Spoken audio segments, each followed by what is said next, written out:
Hi front. വൈഫിന്റെ വിദേശയാത്രയിൽ നിന്ന് എടുത്ത ആദ്യ അധ്യായം. ഇറ്റലിയിലെ ലോകപ്രശസ്തമായ ചരിഞ്ഞ ഗോപുരവും ഏറ്റവും ചെറിയ കൺട്രി എന്ന് വിശേഷിപ്പിക്കപ്പെടുന്ന വത്തിക്കാനും നമുക്കൊന്ന് സഞ്ചരിച്ചു വരാം.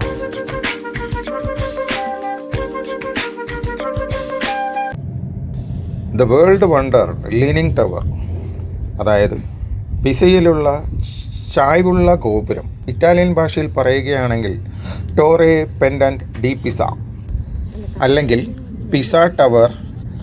പിസ കത്തീഡ്രലിലെ ക്യാമ്പനൽ അല്ലെങ്കിൽ ഫ്രീ സ്റ്റാൻഡിംഗ് ബെൽ ടവർ എന്നൊക്കെ പറയാം. അസ്ഥിരമായ അടിത്തറയുടെ ഫലമായ ഏതാണ്ട് 4 ഡിഗ്രി മെലിഞ്ഞതിന് ഇത് അറിയപ്പെടും. കത്തീഡ്രലും പിസ ബാപ്റ്റിസ്റ്റ് സ്ട്രീറ്റും ഉൾപ്പെടുന്ന പിസ കത്തീഡ്രൽ സ്ക്വയറിലെ 3 ഘടനകളിൽ ഒന്നാണ് ഈ ടവർ. ഗോപുരത്തിന്റെ ഉയരം താഴ്ന്ന ഭാഗത്ത് ഭൂമിയിൽ നിന്ന് 55.86 മീറ്ററും, അതായത് 183 അടി 3 ഇഞ്ച് ഉയരത്തിൽ 56.67 മീറ്ററും ആണ്, അതായത് 185 അടി 11 ഇഞ്ച്. ചുവട്ടിലെ ചുവരുകളുടെ വീതി 2.44 മീറ്റർ, അതായത് 8 അടി 0 ഇഞ്ച് ആണ്. ഇതിന്റെ ഭാരം എന്ന് പറയുന്നത് 14,500 ടൺ ആയി കണക്കാക്കപ്പെടുന്നു. ഗോപുരത്തിന് 296 അല്ലെങ്കിൽ 294 പടികൾ ഉണ്ട്. 7ാം നിലയിൽ വടക്കോട്ട് ദർശനമുള്ള ഗോവണിപ്പടിയിൽ 2 പടികൾ കുറവാണ്.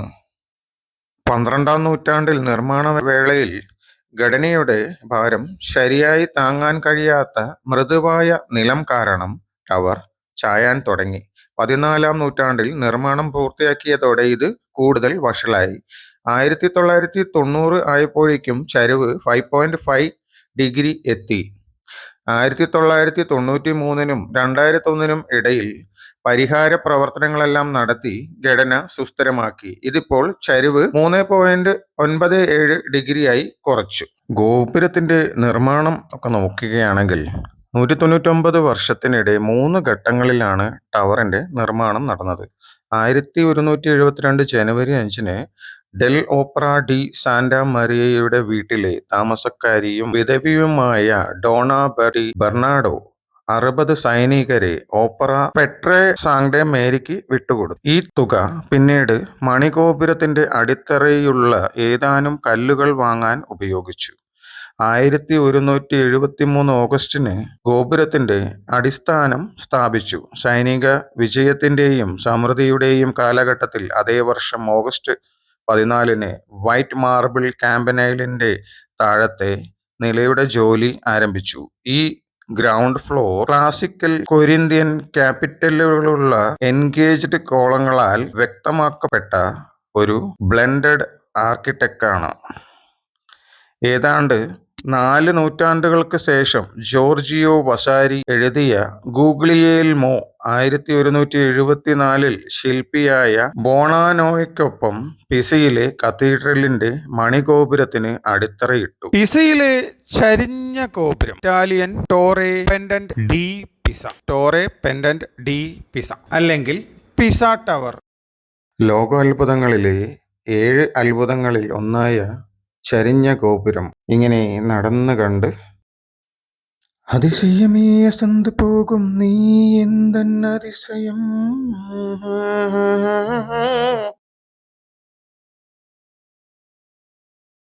നമുക്കിനി വത്തിക്കാനിലോട്ട് പോകാം.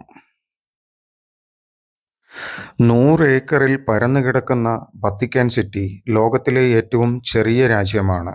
ഈ പ്രദേശം ഏറ്റവും കൂടുതൽ കാലം റോമിന്റെ ഭാഗമായിരുന്നു. കൃത്യമായി പറഞ്ഞാൽ 200 വർഷം. എന്നാൽ ഇത് 1929-ൽ സ്വാതന്ത്ര്യം നേടി. അതിനുശേഷം മാർപ്പാപ്പയുടെ തലവനായ ഒരു സമ്പൂർണ്ണ രാജവാഴ്ചയായി ഭരിച്ചു വരുന്നു. സെൻട്രൽ പാർക്കിന്റെ ഏകദേശം 8-1 വലിപ്പം ഉൾക്കൊള്ളുന്നതാണ് ഈ രാജ്യം. ഏതാനും മണിക്കൂറുകൾക്കുള്ളിൽ നിങ്ങൾക്ക് ഈ രാജ്യം പര്യവേഷണം ചെയ്യാം. മികച്ച ഭാഗം നിങ്ങൾക്ക് ഒരു വിസ പോലും ആവശ്യമില്ല എന്നതാണ്. വത്തിക്കാന്റെ രൂപാന്തരപ്പെട്ട ടൈം ലൈൻ നോക്കുകയാണെങ്കിൽ 1506-ൽ എന്താ സംഭവിച്ചതെന്ന് വെച്ചാൽ, സെന്റ് പീറ്റേഴ്സ് ബസിലിക്കയുടെ ഏറ്റവും പ്രധാനപ്പെട്ട തീർത്ഥാടന കേന്ദ്രങ്ങളിൽ ഒന്നും ലോകത്തിലെ ഏറ്റവും വലിയ കെട്ടിടങ്ങളിൽ ഒന്നുമായ സെന്റ് പീറ്റേഴ്സ് ബസിലിക്കയുടെ മൂലക്കല്ല് സ്ഥാപിച്ച വർഷം. അടുത്തത് 1512-ൽ സിസ്റ്റൈൻ ചാപ്പലിന്റെ മേൽക്കൂരയിൽ മൈക്കലാഞ്ചലോയുടെ ചിത്രങ്ങൾ ആദ്യമായി പൂർത്തിയാക്കി പൊതുജനങ്ങൾക്കായി പ്രദർശിപ്പിച്ചു. 1626 ലോകത്തിലെ ഏറ്റവും വലിയ പള്ളിയായ സെന്റ് പീറ്റേഴ്സ് ബസിലിക്ക നിർമ്മിക്കപ്പെട്ടു. 1929 ലോകത്തിലെ ഏറ്റവും ചെറിയ രാജ്യമായി മാറിയ വത്തിക്കാൻ സിറ്റിയെ ഒരു സ്വതന്ത്ര രാജ്യമായി പ്രഖ്യാപിക്കുന്ന ലാറ്ററൽ ഉടമ്പടിയിൽ പോപ്പ് പയസ് 11 ഇറ്റാലിയൻ നേതാവ് ബെനിറ്റോ മുസ്സോളിനിയും ഒപ്പുവെച്ചു. അതേ 1929 വത്തിക്കാൻ എന്ന സ്വതന്ത്ര രാജ്യം നിലവിൽ വന്നു. 1934 ആദ്യത്തെയും ഏകവുമായ റെയിൽവേ സ്റ്റേഷൻ തുറന്നുകൊടുത്തു. 1950 പയസ് 12 മാർപ്പാപ്പ വിശുദ്ധ വർഷമായി പ്രഖ്യാപിച്ചു. 1943 രണ്ടാം ലോക മഹായുദ്ധ സമയത്ത് വത്തിക്കാൻ നഗരം നിഷ്പക്ഷത പാലിച്ചു. ജർമ്മൻ സൈന്യം റോം നഗരം പിടിച്ചടക്കിയപ്പോൾ വത്തിക്കാൻ നഗരം കൈവശപ്പെടുത്തിയില്ല. 1984 117 വർഷത്തിന് ശേഷം US-ഉം വത്തിക്കാനും സമ്പൂർണ്ണ നയതന്ത്ര ബന്ധം സ്ഥാപിച്ചു. വത്തിക്കാൻ സിറ്റി ഇറ്റാലിയൻ ഭാഷയിൽ പറയുകയാണെങ്കിൽ സ്റ്റാറ്റോ ഡെല്ലാ സിറ്റ ഡെൽ വത്തിക്കാനോ, ലാറ്റിൻ ഭാഷയിൽ പറയുകയാണെങ്കിൽ സ്റ്റാറ്റസ് സിവിറ്റാറ്റിസ് വത്തിക്കാനെ. കരനിറഞ്ഞ പരമാധികാര രാജ്യമാണ്, അല്ലെങ്കിൽ സിറ്റി സ്റ്റേറ്റ്, അല്ലെങ്കിൽ മൈക്രോ സ്റ്റേറ്റ്, എൻക്ലേവ് എന്നിവ യഥാർത്ഥത്തിൽ ഇറ്റലിയിലെ റോമിലാണ് സ്ഥിതി ചെയ്യുന്നത്. 1929 ലാറ്ററൽ ഉടമ്പടിയിലൂടെ ഇത് ഇറ്റലിയിൽ നിന്ന് സ്വാതന്ത്ര്യമായി. കൂടാതെ ഹോളി സീയുടെ പൂർണ്ണ ഉടമസ്ഥത, എക്സ്ക്ലൂസീവ് ആധിപത്യം, പരമാധികാര അധികാരം അല്ലെങ്കിൽ അധികാര പരിധി എന്നിവയ്ക്ക് കീഴിലുള്ള ഒരു പ്രത്യേക പ്രദേശമാണിത്. ഇത് അന്താരാഷ്ട്ര നിയമനത്തിന് കീഴിലുള്ള ഒരു പരമാധികാര സ്ഥാപനമാണ്. സംസ്ഥാനത്തിന്റെ താൽക്കാലിക ശക്തിയും ഭരണവും നയതന്ത്രപരമായ ആത്മീയവുമായ സ്വാതന്ത്ര്യം, പോപ്പ്, സിറ്റി സ്റ്റേറ്റ്, ലോകമെമ്പാടുമുള്ള കത്തോലിക്ക സഭ, ഗവൺമെന്റ്, ഹോളി സീ, റോമൻ ക്യൂറിയ എന്നിവയുടെ ഒരു ഉപനാമമാണ് വത്തിക്കാൻ. ഏകദേശം 49 ഹെക്ടർ, അതായത് 121 ഏക്കർ വിസ്തീർണവും 2023 കണക്കനുസരിച്ച് ഏകദേശം 764 ജനസംഖ്യയും ഉള്ള ഇത് വിസ്തൃതിയിലും ജനസംഖ്യയിലും ലോകത്തിലെ ഏറ്റവും ചെറിയ സംസ്ഥാനമാണ്. ലോകത്തിലെ ഏറ്റവും കുറഞ്ഞ ജനസംഖ്യയുള്ള രണ്ടാമത്തെ തലസ്ഥാനം കൂടിയാണിത്. ഹോളി സീ ഭരിക്കുന്നത് പോലെ റോമിലെ ബിഷപ്പും കത്തോലിക്ക സഭയുടെ തലവനുമായ മാർപ്പാപ്പ ഭരിക്കുന്ന ഒരു സഭാപരമായ അല്ലെങ്കിൽ സാസർഡോട്ടൽ രാജവാഴ്ചയാണ് വത്തിക്കാൻ സിറ്റി സ്റ്റേറ്റ്. വിവിധ വംശജരായ കത്തോലിക്ക പുരോഹിതന്മാരാണ് ഏറ്റവും ഉയർന്ന സംസ്ഥാന ഭാരവാഹികൾ. അവിഗ്നോൺ പാപ്പാസിക്കു ശേഷം മാർപ്പാപ്പമാർ പ്രധാനമായും താമസിച്ചിരുന്നത് ഇന്നത്തെ വത്തിക്കാൻ നഗരത്തിനുള്ളിലെ അപ്പസ്തോലിക് കൊട്ടാരത്തിലാണ്. ചില സമയങ്ങളിൽ പകരം റോമിലെ ക്യൂറിനൽ കൊട്ടാരത്തിലോ മറ്റെവിടെയെങ്കിലുമോ താമസിക്കുന്നു. വിശുദ്ധ സിംഹാസനം ആദ്യകാല ക്രിസ്തുമതം മുതൽ ആരംഭിക്കുന്നു. ഇത് കത്തോലിക്ക സഭയുടെ പ്രധാന മെത്രേൻ സിംഹാസനമാണ്. 2018 കണക്കനുസരിച്ച് ലോകത്ത് ഏകദേശം 1.329 ബില്യൺ കത്തോലിക്കർ മാമോദീസ സ്വീകരിച്ചു. ലത്തീൻ സഭയിലും 23 പൗരസ്ത്യ കത്തോലിക്ക സഭയിലും ഇത് ഉണ്ട്. മറുവശത്ത് വത്തിക്കാൻ സിറ്റി എന്ന സ്വതന്ത്ര രാഷ്ട്രം 1929 ഫെബ്രുവരി 11 ഹോളി സീയും ഇറ്റലിയും തമ്മിലുള്ള ലാറ്ററൽ ഉടമ്പടി പ്രകാരം നിലവിൽ വന്നു. അത് ഒരു പുതിയ സൃഷ്ടിയായി പറഞ്ഞു. Saint Peter's Basilica, Sistine Chapel, Vatican Apostolic Library, Vatican മ്യൂസിയങ്ങൾ തുടങ്ങിയ മതപരവും സാംസ്കാരികവുമായ സ്ഥലങ്ങൾ വത്തിക്കാൻ സിറ്റിയിലുണ്ട്. ലോകത്തിലെ ഏറ്റവും പ്രശസ്തമായ ചരിത്രങ്ങളും ശില്പങ്ങളും അവയിൽ കാണാം. കത്തോലിക്ക വിശ്വാസികളിൽ നിന്നുള്ള സംഭാവനകൾ, തപാൽ സ്റ്റാമ്പുകളുടെയും സുവറിനീറുകളുടെയും വിൽപ്പന, മ്യൂസിയത്തിലേക്കുള്ള പ്രവേശനത്തിനുള്ള ഫീസ്, പ്രസിദ്ധീകരണങ്ങളുടെ വിൽപ്പന എന്നിവ വഴി വത്തിക്കാൻ സിറ്റിയുടെ സവിശേഷമായ സമ്പദ് വ്യവസ്ഥയെ സാമ്പത്തികമായി പിന്തുണയ്ക്കുന്നു. വത്തിക്കാൻ സിറ്റിക്ക് നികുതിയില്ല, സാധനങ്ങൾക്ക് തീരുവ രഹിതമാണ്. ഇന്ന് വെറും 1000 ആളുകളുടെ 1 മിനിറ്റ് ജനസംഖ്യയുള്ള വത്തിക്കാൻ സിറ്റി ഒരു സമ്പൂർണ്ണ രാജവാഴ്ചയാണ്.